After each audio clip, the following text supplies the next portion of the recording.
Hello mga ka-trending, welcome back to ZK Trend. Trending na ang mga next pa na kaganapan sa karakter nga ni Donnie at Belle sa teleserye nilang pinag-uusapan ngayong Can't Buy Me Love.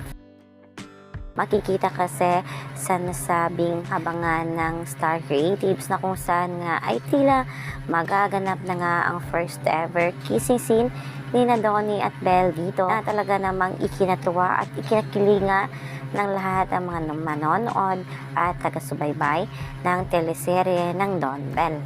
Ngayong Friday pa lang ang panibagong episode ng Can't Buy Me Love, ngunit ngayon pa lang ay talaga namang excited na tagahabang na ang lahat para sa malanding era ng Bingling na gaganap nga sa Atok Benguet.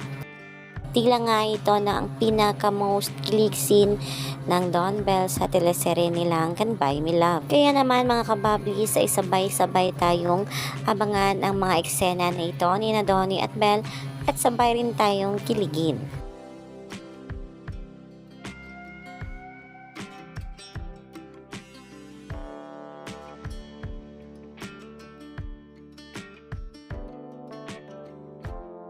Think deeper. Thank you. Kasi pinapagaan mo pakiramdam ko. I'm really grateful na ikaw ang kasama ko dito ngayon, Bingo.